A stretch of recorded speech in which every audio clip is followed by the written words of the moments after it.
So without waiting further, I would like to call the members of the round table to join us, Mr. Arnaud Afflin, Mrs. Mirella Agache-Durand, and Stéphane Dupuis. And I'd like to greet Roxane Varza, the director of Station F, who will be present on a video basis. And the subject of this session is for asserting Europe's place in the world. So with Monsieur Afflin, you are president of the you are in fact president of the European Affairs Commission of the Confédération des Petites et Moyennes Entreprises, the small and medium-sized enterprises company. We have Mrs. Agache-Durand, who's Vice President of the French Association for Financial Management, and Stéphane Dupuis, Deputy Secretary General of the General Secretariat for European Affairs. So perhaps in introducing this roundtable, we can speak of the different winds which are buffeting Europe at this time. We obviously have the question of the Ukraine crisis. The pandemic had already dramatically highlighted Europe's vulnerabilities, which resulted from its dependencies on supply chains, especially in relation to raw materials. The war in Ukraine has shown these vulnerabilities in the energy field. At the same time, unfair trade practices have spread. And so here we have to look at Europe's ability to act independently and influence globally. And this so as to succeed with its twin green and digital transition while strengthening its competitiveness. In response to these challenges, the European Union has declared its ambition to achieve open strategic autonomy, focusing on long-term industrial competitiveness. Strengthening the European Union's strategic autonomy is at the heart of the French presidency. Now, will the European Union be able to shape its own destiny, manage the risks arising from exposure to world trade and its possible over-reliance on its allies for security? How will Europe succeed in promoting a Europe of knowledge, a more industrial, innovative Europe, moving towards the digital and green transition? So first question to the four of you, obviously a question for all four of you, the same one. And here, maybe I can remind you of a few technical rules. Now, first of all, the conference is held in French, English, and German. Here, the people who follow live by video can listen to French and English, but they can speak in German as well. Because the technical issues are such, we were not able to have interpretation on a remote basis in the three languages. Now, as far as this round table is concerned, I'd like to ask you for short answers. If possible, limit yourself to 3 minutes, otherwise the president is going to start growling. And there's also the need to respect this site, this venue, and the time allotted. So, Mr. Afflin, the question I'm asking all of you here are, what are the prerequisites for Europe to achieve an open strategic autonomy and affirm its place in the world? What a vast discussion. In fact, I'm here as head of the European Affairs Committee of the Confederation of Small and Medium-Sized Enterprises. I think that for years we've been extremely naive. We thought that, and we said that the European market was open. And I think that what we really need to protect first and foremost is the SMEs. The SMEs represent 240,000 companies, 4 million jobs. In Europe, 90% of the companies are SMEs and some 100 million jobs. So the conditions to achieve this, of course, is to ensure a industrial strategy base. I think one of the speakers said this earlier this morning. So the first thing we need to do, obviously, is to implement a protection of the SMEs by lightening the burden that is put on them. And as far as the tests are concerned, to measure their added value. I think that we need to implement a good principle of the European Commission, word in, word out. That is to say, when one initiative enters, another one goes out. So for SMEs, what's essential is simplification. I like the KISS principle, keep it simple. So for we SMEs, it's extremely important.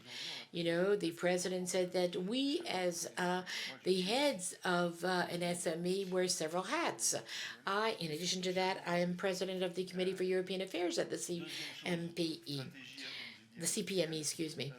And secondly, this strategy, the industrial and commercial strategy, we must implement a principle of reciprocity. You need to understand that today the SMEs are faced with an incredible number of standards. There has to be equivalent standards to enter the European market.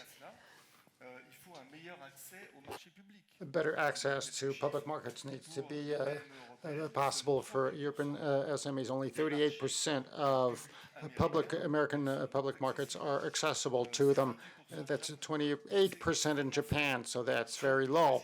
We need this reciprocal approach. And this is going to be my last point. We need to have a more systematic resort to the trade defense mechanisms. Today, just as an example, the EU, end of 2019, had called for 112 anti-dumping measures and anti-subsidy measures, 470 in the United States. Why are we not resorting to more numerous trade defense mechanisms? We need to cherish our SMEs. They're at the very core of the union. You used a very strong word at the very beginning, and you talked about being naive. Is that what it's all about now? Before the COVID crisis and before the war context, we were somewhat naive. We condone this situation with a U.S. bloc and Chinese bloc. Today we got the measures and tools, and let's actually implement those tools. Thank you. Madame Agagiron, same question. What do you believe are the necessary prerequisites for Europe to become openly strategically independent? Is it working? Yes. Today, I am the spokeswoman for the financial management companies in France, and this is a world of 700 entities managing 4 trillion euros for the benefit of their customers. And I'm just giving out those figures because a few minutes we have been talking extensively about the major investment needs in Europe, for Europe to prevail in this competitive environment. And European companies are now challenged. They also need to prevail. Now, how should we make sure that everything goes according to plan? Now, as we said a few minutes ago, there are protection-related initiatives, but investments are also necessary, as we've been repeatedly saying. So we need to set up the conditions for companies to invest. Today, investment needs are colossal, and not one single stakeholder can cover all of the needs. We need to call on or tap into all the possibilities.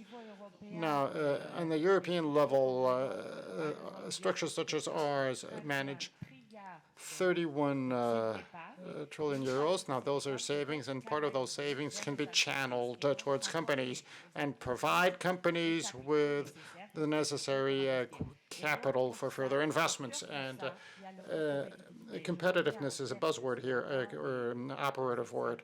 And I'm going to get back to what was said this morning. Competitiveness is present right and left throughout the chain. If you want investors to turn up with their money and invest in the company, we're just a timing belt in this mechanism, and the company which the person invests in has to be competitive, generate margins, because this is going to be justifying the savings. So the interests need to be aligned properly so as to really tap into competitiveness and generate prosperity, because otherwise, if companies do not prosper, people are not going to provide capital.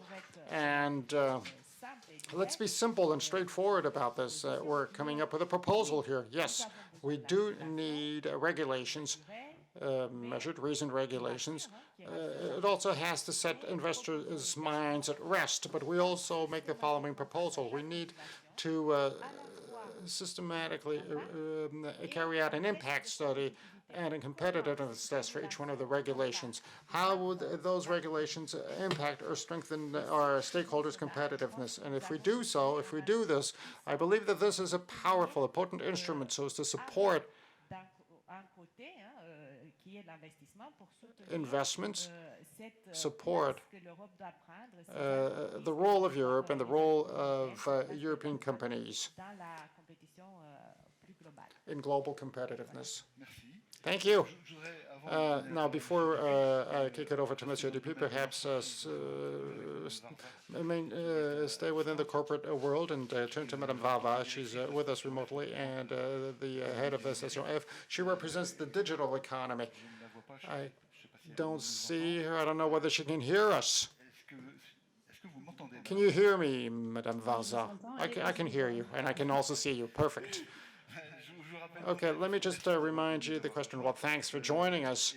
The question which I asked the two previous speakers, I'd like to ask the same question. What are the prerequisites for Europe to be openly, strategically independent and prevail over the world and be forceful? Well, thank you very much, and I'd like to agree and throw my weight behind what has already been said. I fully agree with the opinions that were expressed. And now just to perhaps put things back in perspective, my role is related to startup environments, innovative initiatives with the Station Have. We have a startup. Well, we have quite a number of startups from different countries and not just European startups. So we really see quite a number of things in the budding phases, and I believe that the innovative phase is an engine for the economy, and this is quite crucial. And I believe that in the last 5 years, we experienced very major periods, transforming periods, and we're now having more numerous foreign investors in France, and this was the objective defined for the year 2025, and we did reach the objective 3 years in advance, and things are really going according to plan. And this is a great opportunity for us, and I also think that along with the crisis, each time a crisis emerges, of course, opportunities arise. People create companies, and though the most agile companies are able to innovate with solutions as to ease things in very challenging periods. So this is something that we've been observing throughout the COVID crisis, and unfortunately with the recent events in Ukraine. Otherwise, I also agree with what was already said in terms of investments. I believe that we made a lot of headway. I was saying that we were able to draw foreign capital that was not so much present in the past. In the last 3 years, yes, we did. We were quite successful in this endeavor. What remains quite an issue right now, which we need to put forward, when we compare ourselves in terms of amounts, investment amounts, for example, the new Web3 trend, which everybody talks about today, well, the amounts invested by American stakeholders are a lot more significant than those amounts invested in European equivalents. So, which means that stakeholders that are going to be defining tomorrow's sector are going to be American stakeholders that have a lot more resources at hand. So this is something we're going to have to put on the table quite fast. Otherwise, on the other hand, we got another opportunity. In other words, not necessarily. I believe that we compare ourselves to what is being done in other ecosystems and a lot more with the Americans and Asians and Chinese.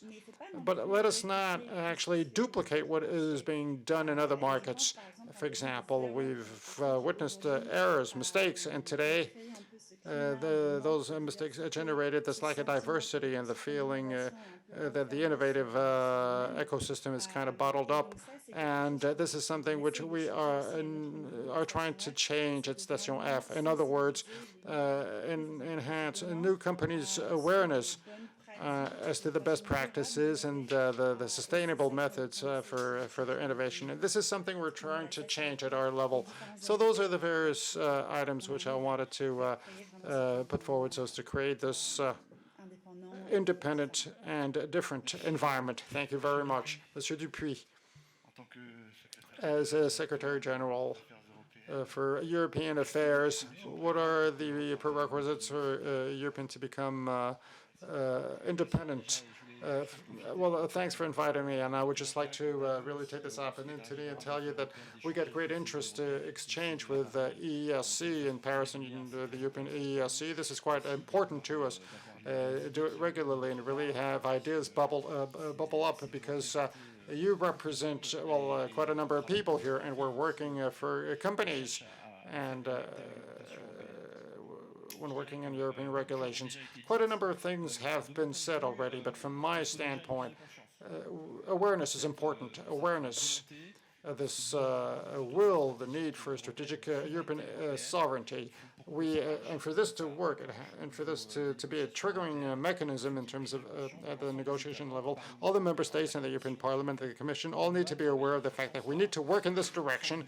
And this is history. I mean, this is we need to actually strengthen this open autonomy and sovereignty. And I would also like to add that we were rather successful in the last few years in making headway on those various issues. Of course, the COVID-19 crisis obviously strengthened our understanding of independence in terms of drugs and masks and in terms of raw materials, basic staples. The war in Ukraine today, of course, enhances our awareness insofar as energy dependence, our dependence on energy sources, and all those put together motivate us, encourage us to speed up the agenda in terms of open independent strategy and sovereignty. I would also like to underscore the fact that the statement adopted by the heads of states and governments at the informal Versailles Council that was held last week included, for the very first time, European sovereignty. So we're making rapid headway on those various issues. Now, at the end of the day, how should it be broken down? I agree with the fact that we should actually come up with a great public and private investment plan, because without private investment, we're not going to go that far, and this was already done in the Next Generation EU, but this is the rationale. We need to really harness public investments, whether on the European level or national levels.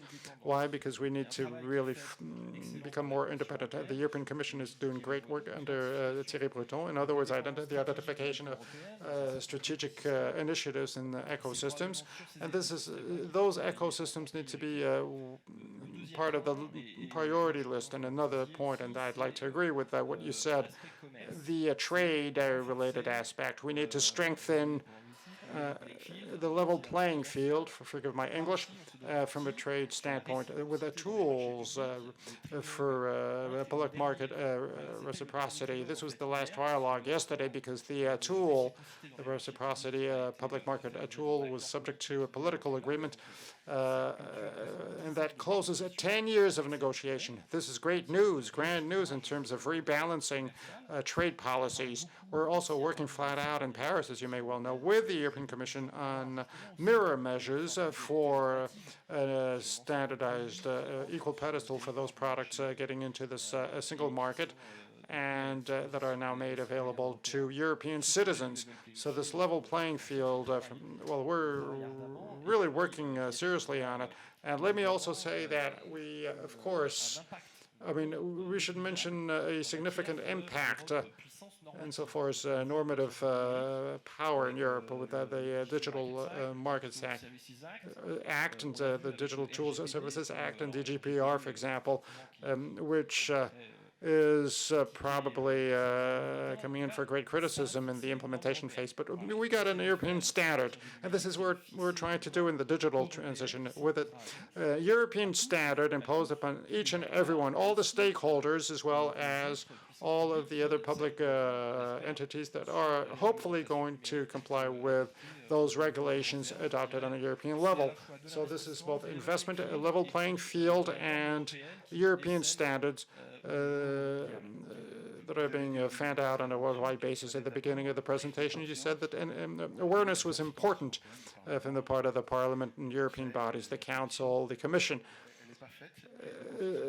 Is that awareness not up to snuff, or not does not exist, or not perhaps complete, comprehensive? Yes, I believe that one can consider that this awareness is really up to scratch with, of course, subtleties, and the devil is in the details and the text and negotiations. What else is new? But this was already the case before the crisis, before the crises. The crises we've been experiencing for 2.5 years now. Of course, this is an awareness accelerator for European endeavors to really head in that direction. We might get back to this, but in the French presidency of EU, this is something we're really pushing harder. Okay, thank you very much, sir. Another question addressed to you. What are the major challenges which SMEs need to raise on worldwide markets? Do you have any specific and particular examples? Well, particular examples are quite numerous. Just a few now, just to make it snappy. The prices of raw materials going up, for example. I'm not going to get back to the price of gasoline, of course, but gas prices going up. Okay, you got an industrial baker. 80% of the furnaces use gas. The wheat price is going up by 40%, from 120 to 380 euros a ton in 3 years. An industrial baker, how is he going to cope with this situation and maintain respectable costs or acceptable cost? The supply of raw materials is also a problem. Yesterday, I attended a dinner of French advisors, 2 SMEs in the aviation industry that are directly impacted by the Russian titanium supply. How are they going to cope with the situation, even though there is no embargo here, insofar as the price of products, and how to actually guarantee Russian titanium supply? Belarus and Russia are the 2 major supply sources. You got a third problem here. And I'm also directly impacted by this problem. And this is, transportation and logistics. Transportation prices went up dramatically. A container now is, Asia-Europe container is 3 times what it used to cost 1 year ago, $13,000 rather versus $2,000. SMEs are directly impacted by those different sectors. So those are price increases that are being imposed on a worldwide market, and that all operators are subject to. There is no competitive difference here, and so a competitiveness difference between Europe and the other competitors. Now, the problems which European SMEs are coping with and that are displaying different playing level zones here versus other Chinese, American players. Do you have any such examples? Well, we may have unfair competition even within the EU, because I'm actually impacted by the CRIA decree, which is now applied in France directly, which is not applicable outside of the EU. So we're now defining the word leather in France, and this is defined differently outside of the EU and within the EU. So this is unfair competition. Is that a French regulation? Yes, absolutely. 2010 regulation.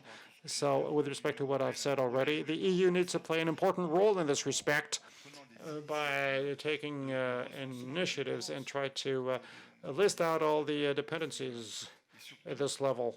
And first and foremost, by really focusing on a stock policy and defining a proper strategy for the benefit of the SMEs. So we really got a good springboard so as to really be able to change things and make things or improve the situation. This is also true to big companies, a lot more with SMEs. Major big companies can actually defend on their own. SMEs cannot. Ms. Durand, let me get back to you. How to settle those hurdles, overcome those hurdles, and be able to invest more on a worldwide basis and really give the possibilities, give Europe the possibilities to reach those objectives and take stock of the competitiveness factor among the European companies. Now, this is I'm not saying that the situation is very, very bleak, but there are areas for improvement, and we listed out initiatives that have already been put on the table, and we need to make further headway now within all the battles, or among all the battles. Competitiveness is one of them, regardless of the way you actually tackle the problem, and in this respect, we got a good number of drivers now beyond awareness. Now, I believe that it is quite important to mention this because today, for example, in the room, we got three different parts, three different aspects. We have civil society, the corporate society, and employer representatives. And competitiveness is a way of aligning civil society that invests in companies, but to the detriment of those in the middle, in other words, employees. Well, this is the way you can interpret things, but this is not this is oversimplistic a vision because actually interests are being aligned here. Companies need to be competitive and profitable, and then jobs can be sustainable. Number two, competitiveness does not just cannot just be improved through wages, but there are quite a number of other components and parameters. And I'm going to turn to a topic which you mentioned a few minutes ago, standards. We need to standardize quite a number of things in Europe. Today, we're trying to create a Europe that invests in sustainable companies. How do you define sustainability? And I would like to throw weight behind what you said a few minutes ago. We need to really take this with a grain of salt because the way you define sustainability in France, Europe, and in the world is extremely important and paramount when it comes to competitiveness among companies. And we're now reaching something which is now arising today, which we do not necessarily perceive, but it's going to be very important in the future, as important as oil. The new oil today is data. Data is our new oil, and financial and extra financial data, which companies are asked to report on. Now, the way you standardize those extra financial data will have a lot of sway over competitiveness. So this is great, very, very important. Now, we got a lot of levers right and left, and I don't think that we're just without any resources. No, we are quite resourceful, but our objective is how to maximize those resources and assets. And when you see all the efforts on a European level, so it's to create this single access point, in other words, a database, and a single entry point where all the companies would report their financial and extra financial data. And this is going to be making up, well, I mean, this is going to be a basis for competitiveness, and this is going to be identical. Those so-called companies considered as sustainable companies by Europeans, French people, and the Americans. And those standards need to be meaningful. Otherwise, we're going to be getting back into those situations of unfair competition. So this is a highly useful tool, but we're not really making, the progress is not fast enough. And when we realize that the data supplies that used to be all located in Europe, but not all of them, but the great majority were based in France and Europe, and they were all acquired by companies outside of Europe. And today, with all that knowledge which we've been developing in the last 20 years, they're now imposing standards that are going to be imposed outside of Europe. And we call that a sustainability. So we do have assets. At times, we just don't use their full potential for the setup of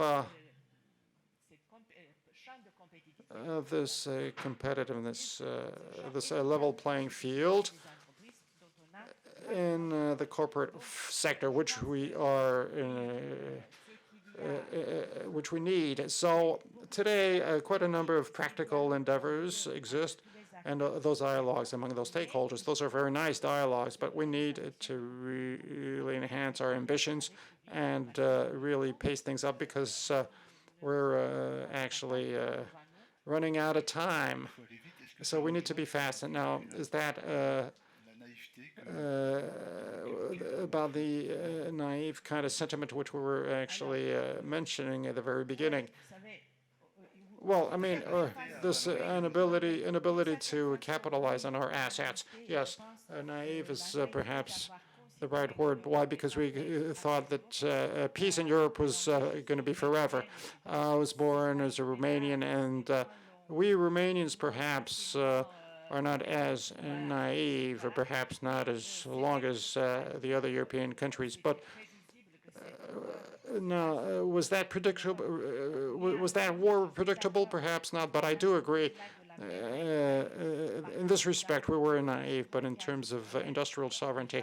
And 2 years ago, when we actually observed that we had no masks and no substances or no drugs, okay, no, we did. This was a wake-up call, and I believe that we have all the assets in Europe. This is a major zone with 400 million inhabitants, with one of the most important savings, with brains. We have really great brains in all fields. Pfizer actually produced a vaccine which is now the most effective in the world. And this company actually was made with European brains. Let's not be shackled by this complex here. Oh, we're not among the greatest here. Yes, we do. We are. And this cultural diversity, which we benefit from in Europe, which could also make the whole thing very complex, could also be an asset. Let's harness this quality, because I'm working for a company that has footprints in France, Italy, Spain, and a group that is actually has footprints in Eastern European countries. So we need to really talk to those who really do the same jobs across the border. So this is actually something we have, which we need to harness, and we need to really tap into. Let's be bolder. Assets do exist. Thank you. I'd like to get back to Madame Varza. She's still with us remotely, and ask her if she could tell us the major challenges which Europe needs to raise in terms of innovation and attracting capital and talents. How can Europe guarantee a propitious dialogue in which startups and scale-ups could actually prosper? Madame Varza. Thank you very much, and I agree with everything that was said, and I fully agree with what was said. And we need to really harness those talents and not be afraid of the situation, because we have quite a number of things at hand. Now, insofar as how we should draw more talents and capital, now those are two topics which are extremely crucial in terms of innovation. Today, we've been really quite a number of things in terms of capital, but in the last 3 to 4 years,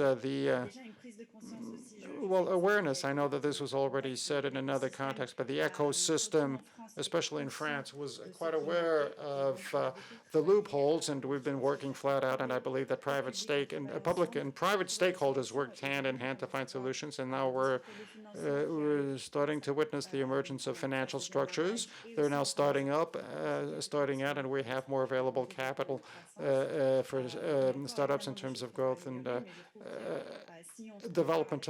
There are areas for improvement, but if we compare ourselves, for example, a few years ago to our position a few years ago, changes were quite significant. Let's have a look at last year. We increased the invested amount twofold. Now, this is extremely positive a situation. Now, spectacular, this is what you mean, absolutely. Yeah, when I used the word dramatic, I meant extraordinary. Now, in terms of talents, now this is really going to be the most important issue. Some companies raised quite a lot of money. They'll have to recruit quite fast, and we've got incredible talents in Europe.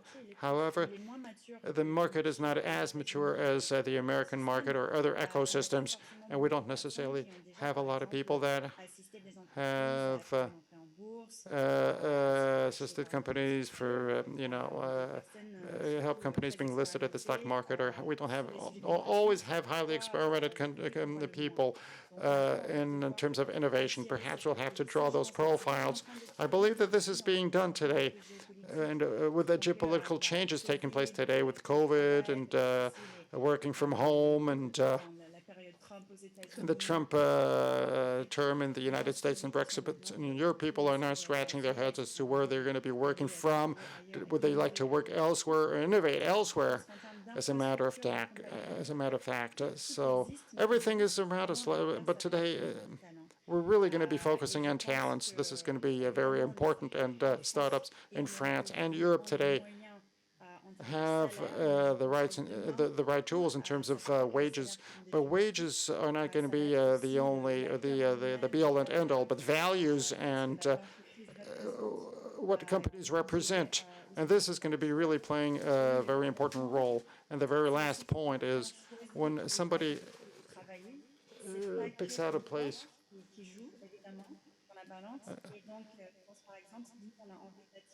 If you want to attract more foreign talent, we need to have bilingual schools and the right structures.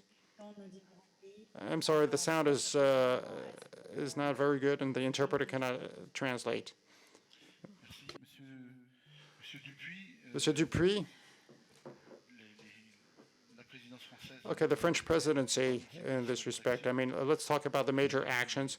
What are those major topics which you are now developing so as to reach this open strategic autonomy? I'm just using the same expression here, the same wording. This is actually a dedicated wording here in the European lingo. Now, insofar as the French presidency, I'm going to mention three words here: belonging and recovery. I mean, this actually represents what we wanted to do. So obviously this exercise is constrained because you already have existing texts in the European quarters. So that doesn't prevent us from being ambitious and try to move forward those texts that we feel are key in this agenda for the open strategic autonomy.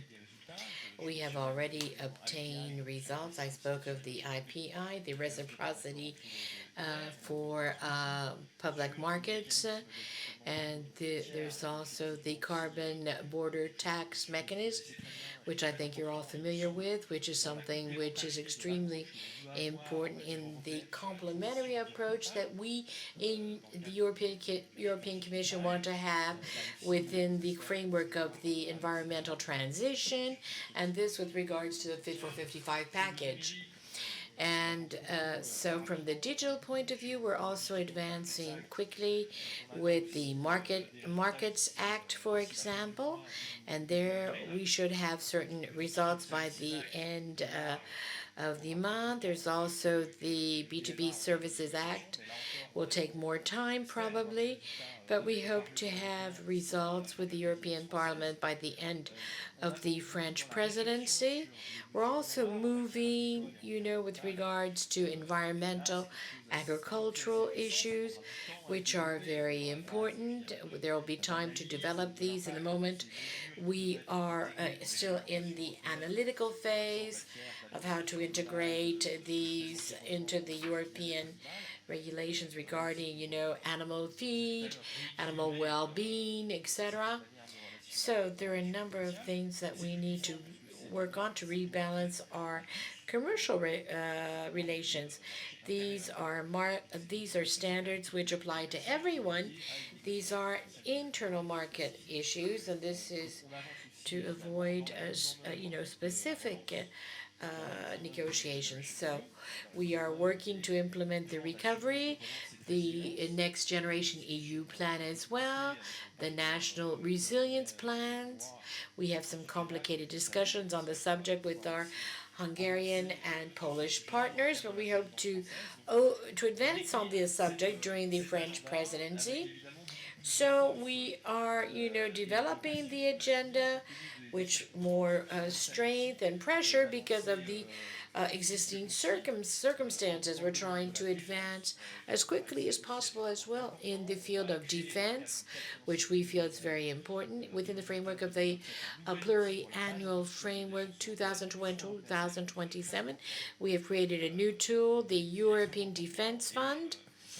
And this is very important because this is part of the basis upon which can build the Europe for Defense that we have wanted to have for some time. But as you said, Madam, we're going to have to accelerate things here. We're trying to accelerate in all sectors. Now, the French presidency will end on the 30th of June. Then it will be the Czech Republic, which will become president of the European Council. Is there a means of associating the Czech authorities in the work that you have started so as to ensure continuity?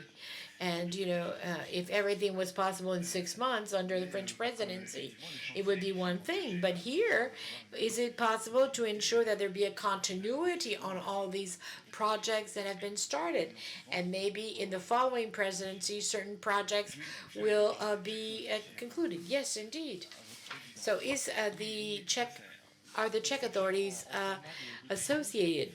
Yes, we work on the basis of a triumvirate, in fact, with the Czech and the Swedes, because the Swedes will follow the Czechs. So with the Czechs and the Swedes, we have this triumvirate program to ensure continuity in the work that we want to do in terms of European negotiations, etc. So yes, this continuity is there. Politically speaking, it will enable us to have continuity between the presidencies of the European Union. But the continuity takes place almost automatically because the text that will be started under the French presidency will be completed by the Czechs. So once again, that continuity between the triumvirate, France, Czech, and then Swede. Thank you. I think that perhaps now we can give the floor to the audience. Are there questions in the audience? There are probably more questions than microphones. If you want to raise a question, please raise your hand for a microphone. We have some questions at the back of the room. Yes? Could you introduce yourself briefly and ask the question? A precise, short question. Thank you. As far as short, it'll be difficult. Émilie Posé for the French Federation of Commerce and Retail. Thank you for your interventions. They lead me to react. You spoke of the anti-dumping measures and the protection of the external borders. And with regards to anti-dumping, there's the question of a production market, a consumption market. But underlying that, who are we trying to protect? The European consumer, the company, or the European citizen? So, in fact, in this case, we reduce our ability to compete. At the France, at one time, had asked to have companies of European size. The Commission has always opposed this. Today, given that we're working on these subjects, would these things come back? And perhaps France could push once again for the ability to have European champions. Secondly, I heard people speak of margin. And this throws me back to something we were saying last night. Prices are increasing. In the supply chain, we are not carrying over these increases. And, so I have 1 to 2% margin and I must invest. How can I do that? Very complicated. Last thing with regards to the growing awareness of European sovereignty and not national sovereignty. The French presidency, that our minister, Mr. Bone, is preaching the good word. Yet in France, you have mentioned a number of national standards that we have. If we look at the environmental sector, the digital sector, we have parental controls on internet with our French, etc. So, the legislator market is French. I'm speaking of France because this is the country in which I live. It's my country. It's easier to speak of this. When we talk about the debate on DMA and how each state is going to maintain its own capacity to act with regards to gatekeepers, each member state tries to keep its an enforcement agent. So I would like to support what you said with regards to sustainability, with regards to the retail sector. We need to define sustainability at the European level. Obviously, we have the taxonomy, but taxonomy does not apply to all industrial activities. Okay, who has the microphone? Yes, good morning. I'm Mr. Borsani from Confindustria. That's a bit the Italian MEDEF. I would have a lot. I would have a lot of things to say, but I'll try to be brief. The definition of an SME. I would like to know. In the preceding panel, the colleague from the MEDEF spoke of the merger between Alstom and Siemens, which is blocked. I share his reasoning. He says that if we want to be competitive at the global level, what is big in Europe is small outside of Europe. Once in a while, in Europe, in Brussels, there's this issue that arises. Should we review the definition of SME to make it broader? Secondly, and I'd like the opinion of the panel members. Secondly, obviously, I share what was said with regards to the SMEs, but sometimes I wonder what more we should do and if there's a possibility of giving more meaning to the defense of the SMEs. Let me give you an example.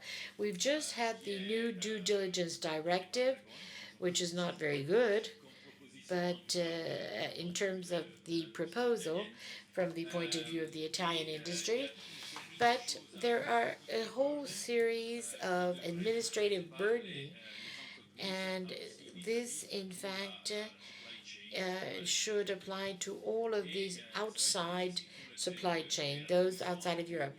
It's going to be difficult for the SME.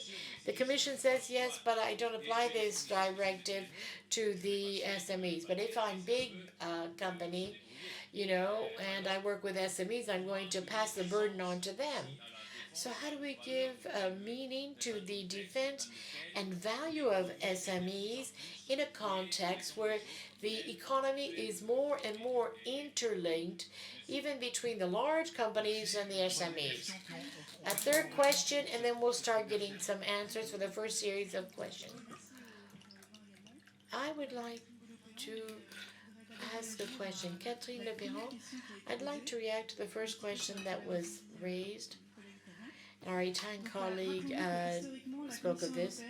Historically speaking, the European Commission, and on the basis of a structural policy, which is that of competition, which imposes certain constraints on us, which concerns the size of companies we can create at the European level. I think that in a democratic and representative city like ours, the European Parliament should deal with this issue. Two questions for this first speaker. First of all, with regards to his French hat, and then secondly, to his European hat. So thank you very much for your intervention, sir. I appreciated it. Now, wearing your French hat, what would you think of a Small Business Act? Where are we today with regards to this? Second question, I'm surprised that the Assembly and the speakers have not mentioned this. There's a major problem to European competitiveness, and that is to relocate in Europe the production chain, or certain parts of the production chain, for microprocessors. Is there a possibility of relocating this? I think 90% is produced in Taiwan today and 10% in the US. So, Mr. Aflin, would you like to answer immediately? Now, on the Small Business Act, quite obviously this would be fundamental. This is something that needs to advance, and this would answer the question of Confindustria, which concerns the SME test. We must test all initiatives with regards to the added value that this could create at the level of SMEs.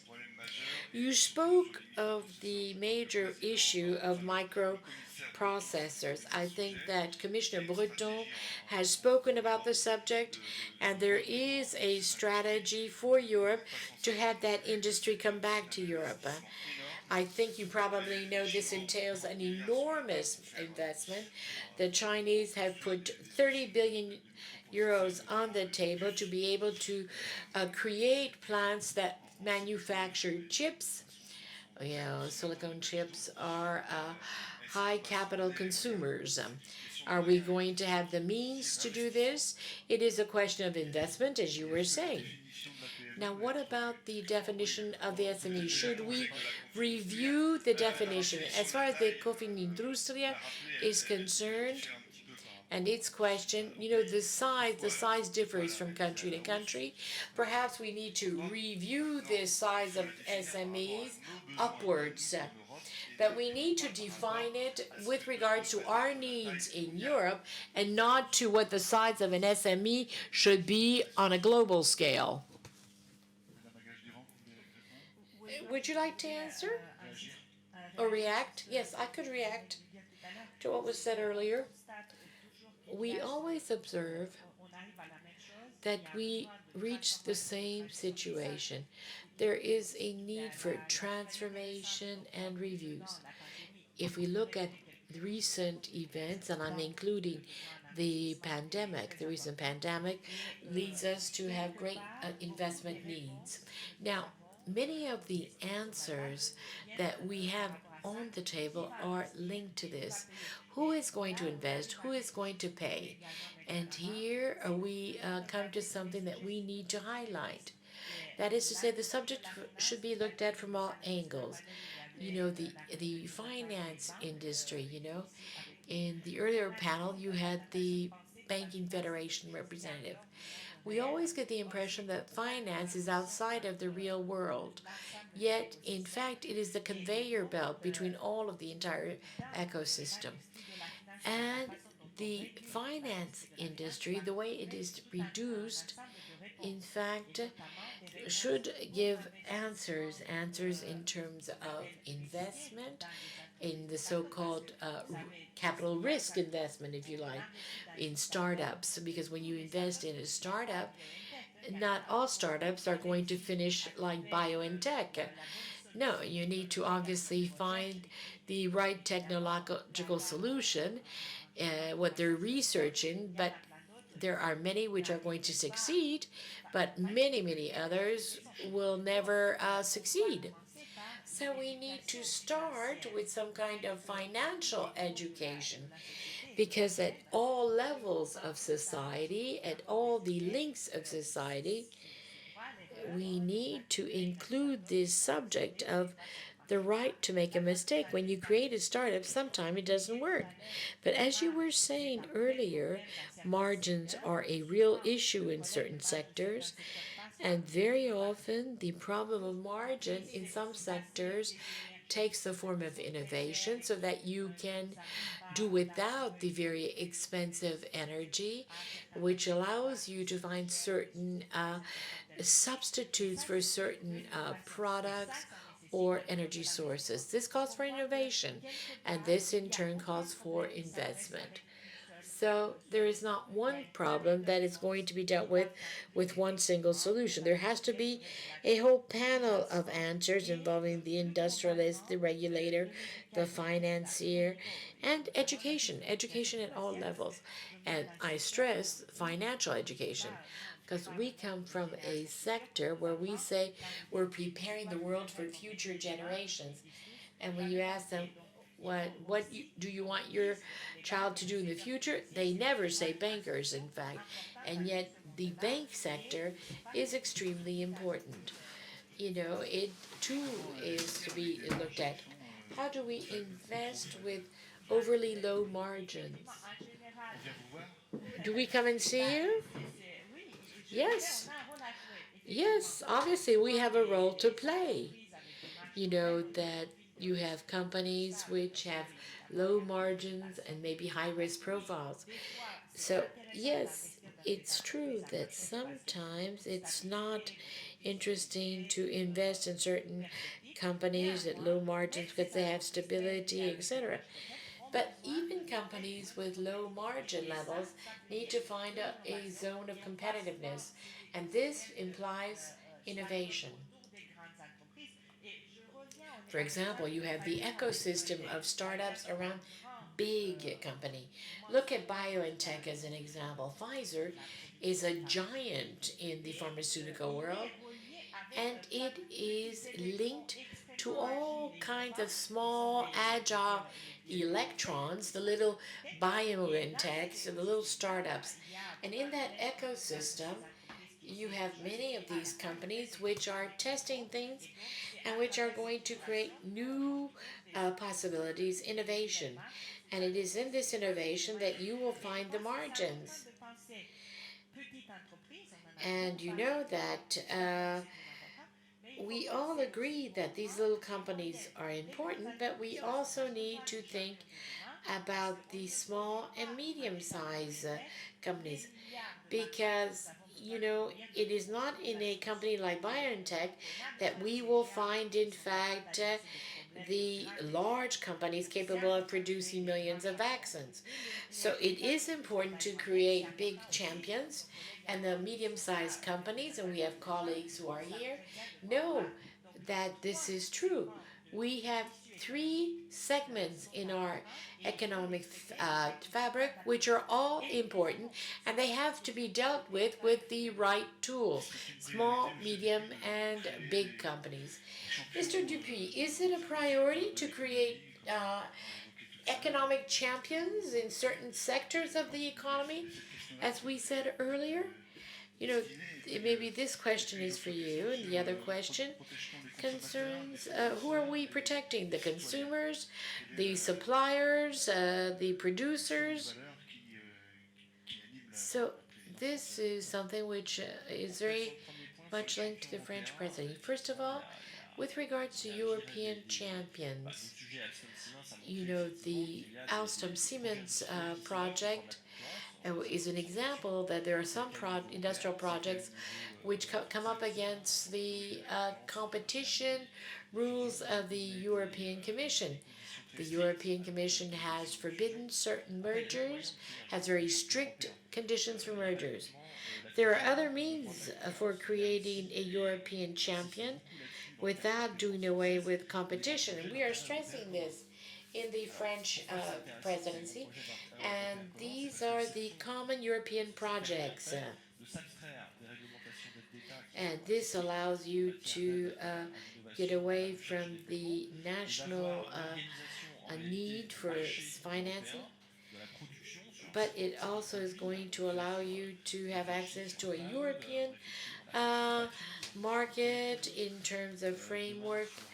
For example, we can talk here of semiconductors, microprocessors. There's also a joint European project in the health sector because of the brutal awakening of the pandemic in 2020. So I think that on the subject of European champions, we might be a bit polarized in France. But here again, this comes to the question of who are we protecting from competition? At the European level, at the national level, we're protecting the consumer. And this is not just the standard vector at the European level, there are others. And it's clear that, when the Commission reflects on the industrial policy, we French tend to challenge this whole issue of the right to competition in terms of size and concentration. But there are tools which are very effective to organize the market at the European level with different actors. This is rather cumbersome in terms of time consumption to do this, but it is efficient. If we look at the subject of electric batteries, well, this in fact concerns a project of European level importance, which was adopted 3 years ago. We have tools, in fact, and when everyone has to use these tools, not just the governments, but that we have to use this to build alliances, industrial alliances for these common European projects, but it can also be on other levels. and there's work that has to be done by the industrialists. We base ourselves on this work to move subjects forward. Is there some pedagogy on the subject? Well, you know, these measures are well known because we've been developing them for some years, and I must say that we have been working very fast on the development of these European projects of common interest. Oh, you know, can you hear me? All right. I have two questions. The first of these concerns what you have just said with regards to the right to competition. There is a nuance, because we have to stay within the internal market. So for us, it's important that each company, small and medium size, can grow. We have to create the conditions for it to grow, to internationalize itself, and then thus be able to go abroad in sales.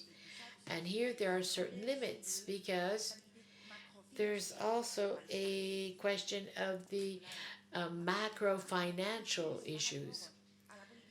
Then, secondly, with regards to commercial policies, yes, we are in favor of more sovereign Europe and open Europe, but there are tools like the trade agreements that you have not referred to. Does this give credibility to the European Union? For example, when we look at our partners in Latin America, not just Mercosur, but Chile and Mexico, with which we already have agreements, trade agreements. So I'd like your opinion on this subject, and how do we continue negotiations at the international level with New Zealand, etc. Because for us, it's also a cost of the market price. Yes? Yes, at the back of the room. Yes, go ahead. Uh, I'm from the Czech Chamber of Commerce. Today we speak of the growth model, which is based on the digital and green transition. We spoke of strategic autonomy this morning. Madame Gondin spoke of our strong dependence on Russia for energy. And I think that in the last 2 weeks, perhaps we have been led to change our minds and try to see how we could be more independent in terms of our energy. I think we need to be more diversified, show more solidarity. We have to accelerate renewable energy. But here we're confronted with a shortage of raw materials. It was said this morning. And it's not just a problem of the energy sector. We heard that it's also a problem for the digital sector. Europe will never be autonomous in terms of raw materials. So how can we confront the problem? What are the solutions to the problem?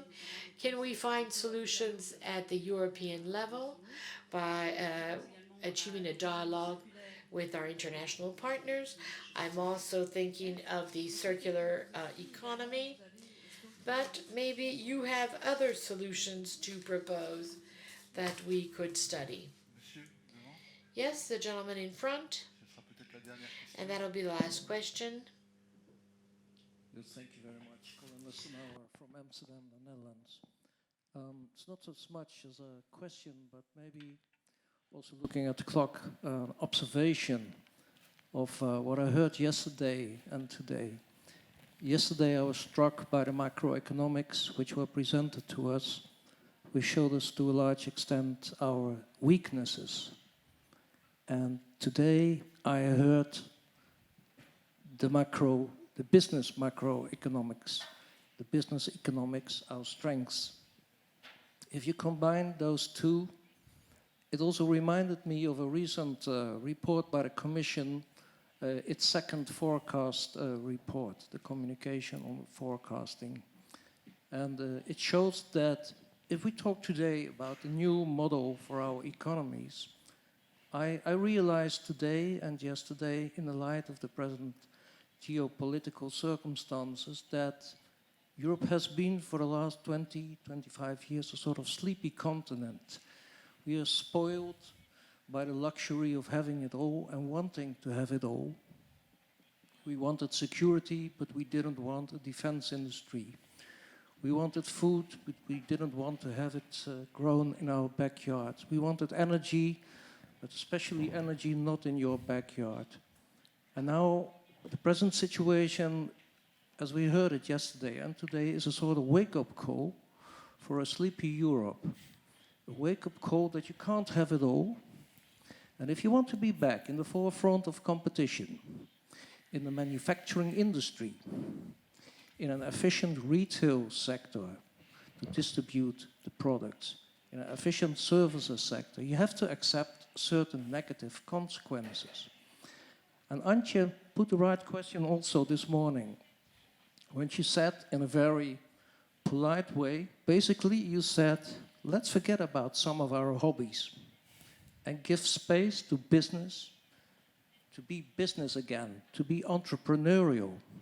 Forget for a little while about all your environmental legislation. Forget for a little while about all your consumer protection.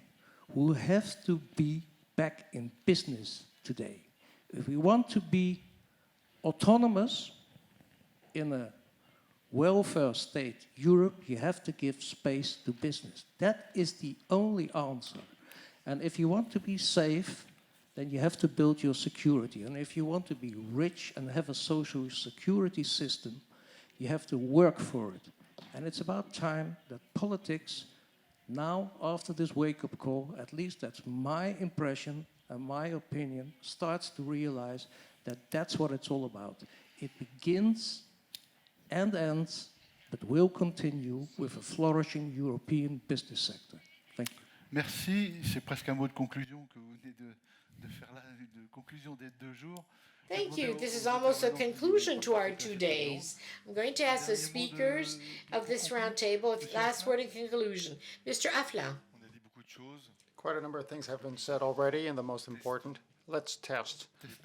Testons les textes avant de les SME, appliquer. those measures before we apply them on SMEs and see what type of added value this can provide SMEs with. This is crucial. We talked about protection. Now, okay, it is quite normal, second nature. It's those are small companies we need to protect. So what is the exact definition of an SME? It's a small plant. If you want to grow it, you need to cherish the plant. Same thing in farming. And let's do it. Let's test things out.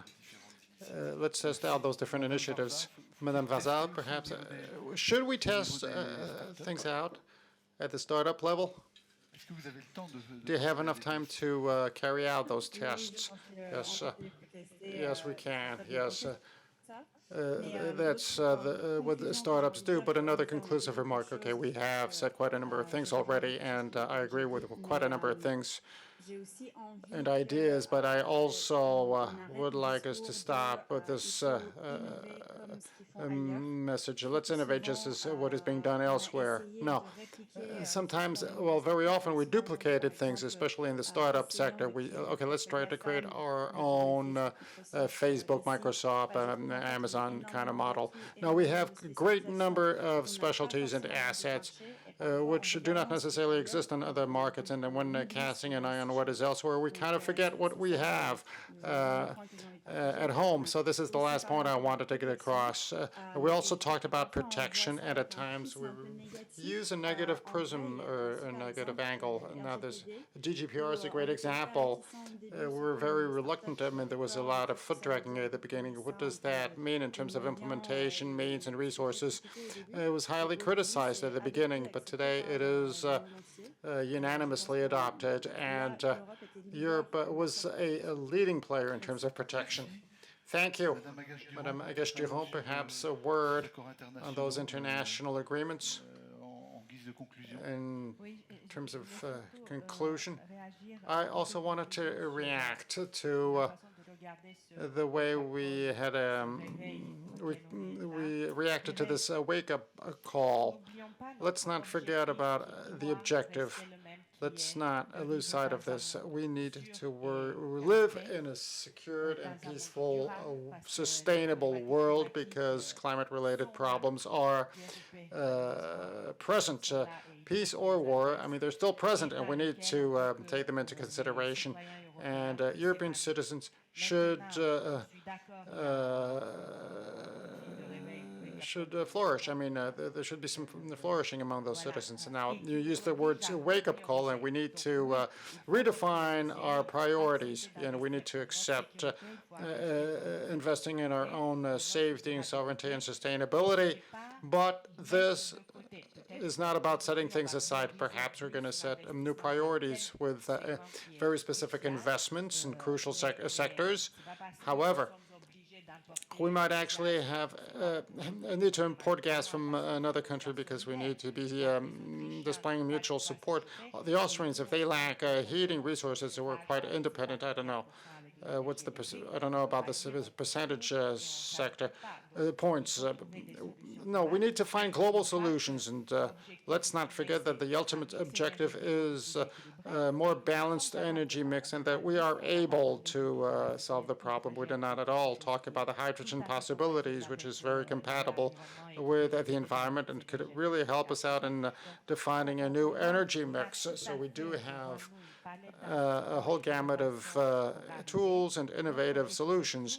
Our objective remains the same. We need to set a new priority list, and for that purpose, we need a powerful economic fabric and a French and European, effective French and European policy makers. And we often say Europe provides complexity. Well, yes, we do. We represent 27 different countries, and this is a lot more complex than we only had 2 or 3 countries. It's just like a family. If you just got 2 children, well, it's a different kettle of fish than if you have more children. But let's not think things aside. This is a great opportunity for peace in Europe, and this is something we're rediscovering today. Let's cast an eye on those complexities, but let's not think things aside. European construction is an opportunity. Let's cherish that opportunity. Let's use it as a support, as a springboard, so as to really settle all the problems and be stronger. Monsieur Dupuy, there was a question as to how we could be provided with more independent raw material resources, and perhaps a few conclusive observations. Yes, we have been talking about dependence, and with raw materials, we have been working on those flat out without, even before the efforts in energy differentiation. There is no be-all and end-all solution. There's just a rationale underlying the production process in Europe. And Europe has those assets. Now, there is an economic rationale, but I'm not really that well positioned to talk about this. And we need to diversify our supply sources, and hence gas and oil.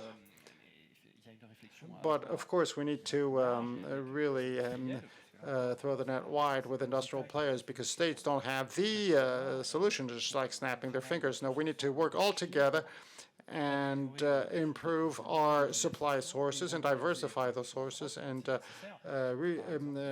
locate those productions in Europe, for example, on microprocessors.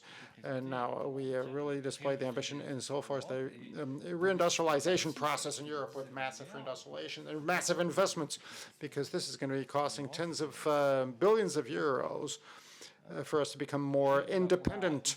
So we got quite a number of ambitious projects, not just during the French presidency of the EU, just to press ahead with the European construction process. Our ambition is not going to stop on 30th of June at midnight, although we might be a little tired and take a short break, so to say, but we have a great number of assets. And at the EU level, now the major asset is the EU. That's the major asset we have. Now, beyond our own national assets, which of course we need to use and harness, we have quite a number of challenges which we need to raise, and I'm very confident. Why? Because in the European construction history, it always actually paced up during crises. Now, there are quite a number of crises taking place at the same time, but that's the point. We need to approach that problem with, be assuaged and forceful, be confident, so to press ahead as fast as possible. And this is what we're trying to do. This is what we've been trying to do since the 1st of January, and stepping up on all those issues which we did not necessarily have very clear ambitions on it, especially in the defense sector. Now, the wake-up call in terms of defense is quite a brutal one. That's quite a brutal wake-up call, and the European strength is to be able to really seize those opportunities, is to really be able to press ahead in the European construction endeavor. Now, beyond the 30th of June, you do have ambitions in the next 5 years. Well, not personally, no. Okay, well, thank you, everybody. Madame Valzac, thank you for being with us remotely. And thank you, Madame Magache-Giron, Monsieur Afflin, Monsieur Dupuis. Thank you. We can actually give them a round of applause. Monsieur Boulon, you will now conclude the panel. Now, before lunch, and lunch is going to be taking place upstairs where we had a coffee break, and FNSEA is actually offering us this lunch. Monsieur Boulon, you now have the floor. Thank you very much. I'll try not to use the 15 minutes scheduled. I'd like to reiterate some of the words we heard. Some of them are quite harsh, which we did not hear. For example, war is one of them, tragedy, emergency, deficit lacking, threat on rule of law. Those are harsh words which we were not used to hearing before, and other words such as autonomy, sovereignty, which no longer is a bad word in Europe, and naive. This word popped up, and I had actually noted it down. I heard it, and price shock and more positive words, courage, ambition. Let's not lose sight of those objectives, and courage is quite an important one. 3 points, I believe. Now, the challenges were already there. Digital, of course, climate, the climate challenge, and I believe that they got even more important today in the aftermath of the COVID crisis, and along with the war within our European family, which is now suffering from war, as was already said. So those already existing needs are now exacerbated. And I like the image of that wave raising everybody. Now people are scratching their heads as to what an inclusive growth is all about. Now this inclusive growth should actually benefit everyone. We need growth, and that's the employer group topic, major topic, but everybody has to benefit from that growth. And training was also underscored, education, financial education, and talent. So this is perhaps the first, undoubtedly the first point. Our house is on fire, and companies, Europeans today, European citizens are dying in peace, and the rule of law are now being jeopardized. Let's actually be braced for battle. Now I follow 2 panels. And I'll just limit myself to 10 minutes. I'll just use 10 minutes. The domestic market is at the very core of European construction. Let us not say that it is no longer important. It is important. It is even more so. Well, it's not the silver bullet, but it is a key parameter, a key thing for our competitiveness and fragmentation, which unfortunately this was actually underscored by Émilie. Fragmentation can actually return and jeopardize economies. For example, prevent European economies to really be powerful. We need to really harness our strengths, and this was already mentioned. And the cost of non-Europe, an opinion is now being prepared between in our commission, and as to the cost of non-Europe in the financial realm, I'm more specialized, and that's the reason why we have the capital European Union, because non-Europe comes with a heavy price tag in terms of the monetary policy and capital markets. So let's struggle against the non-European price tag. We need to actually head towards a production-based Europe. Consumer-based Europe is important, but production-based Europe is important. Companies are at the very core, and they play a leading role. They produce wealth, and hence we're able to redistribute that wealth within companies. Of course, major big companies, we need leaders, we need Mittelstand, but of course, we also need micro, average sized and small companies, and the SME test or check is quite crucial and true. It is still a theory today, but hasn't really been implemented by European authorities in the production of regulations. So companies are really playing a leading role here. And the third point, insofar as the domestic market, we have to review some of the policies. We talked about the common agricultural policy, energy, but some policies which were really at the very core of the EU, and they need to be adapted. There is no one single right policy or fit one. Now, the cornerstone of the European construction has to be adapted and reviewed. Now, domestic market is key here, and Emilie had mentioned this, but we still have over-transparency, and we're trying to really come up with a domestic market, and we just take it apart. And so far as external competitiveness, last point, I'm first going to reiterate this, well, naive, okay, we need to be less gullible and accept the idea of European sovereignty. And let's not be turning this into a fortress. We don't want a European fortress. No, we don't want a European fortress, but we don't want a Europe open to all winds. We talked about key parameters such as, for example, carbon at the borders, and identify our dependence sources. We talked about microprocessors, but or extra financial and financial data, but there are quite a number of others, mirror clauses, the level playing field, all those are quite crucial and paramount. Now, let's not be gullible. I don't know whether there was so much gullibility, but that's the way it was perceived. More investments, and this was underscored quite a number of times, Maya Thiel, Mirella, and we need to invest a lot. Now, in normal times, we invest. We, as companies, we know that if we do not invest, we'll just disappear. Now, there's got to be more investments in Europe. So we're lucky there's a lot of savings in Europe. I had noted down in the capital meeting opinion, which you adopted closely and unanimously. We need to have more investments, and for that purpose, we have savings at hand. So we need non-European savings, but we do have the European raw material here. Let's now invest the savings, and this is key. And we've got a topic here on long-term investment funds, which are also important. And last point, to get back to one point here in particular, gullibility, investment, and competitiveness test. We did refer to the SME test, but the competitiveness test, I really believe in this quite a lot, and I believe that all the European texts should be subject to this screening test. Is that test good for European companies' competitiveness?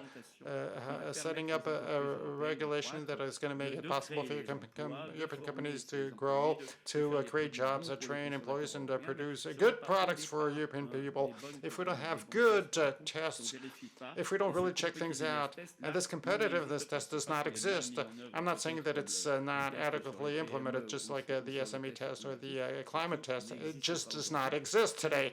This is not, or is not within the European Commission's DNA, which is, quite something we actually understand. This was not its role. It has to turn into an important, it has to become its role. We need a competitive, we need to be attractive for non-European companies to settle in Europe. So this is quite key. In conclusion, a lot of work for all of us within the CESE. Okay, we can say the Commission should do this or that. We here, okay, the Parliament should have, or we need to work.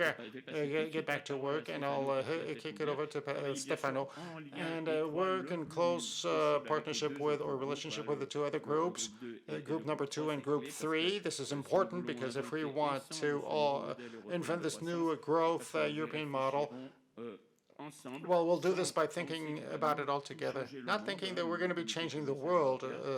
No, we're not going to be changing Europe, but we need to play our role. We need to believe in this, and we need to work accordingly. I had thanks, but Stefano is actually going to be thanking.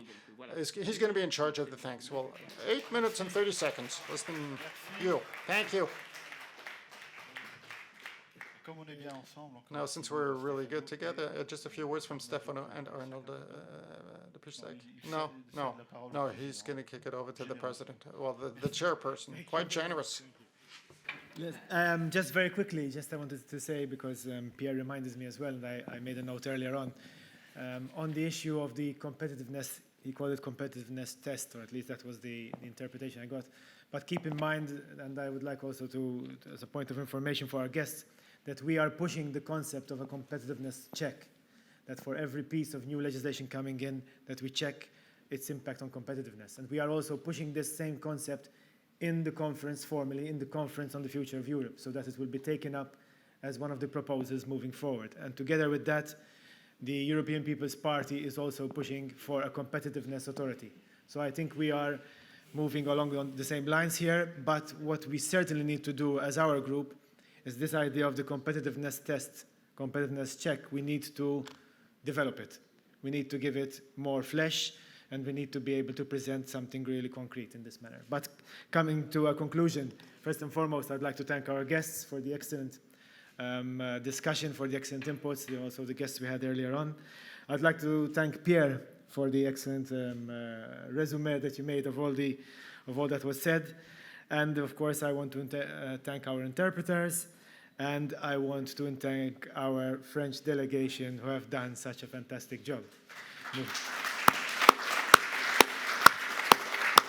It was, seriously, I mean, we all know the difficulties of COVID, but add to that the difficulties of a French election, and add to that the difficulties of the times we are living, and seriously, you have done a great job. These events are organized, number one, to give a nod to the presidency at the time, to honor the presidency of the time, to discuss the agenda of the presidency, whoever that may be. Next, we'll have the Czech Republic. But it's, for me, it's primarily to set us thinking, to give oxygen to our brain, to develop ideas, to have the chance to exchange ideas, and to bring those ideas and proposals then to our work in the ESC. And therefore, I encourage you to continue. Let's continue thinking. Let's continue debating. This is not a topic which will die today, which we will conclude today, but we will continue developing it as we move forward.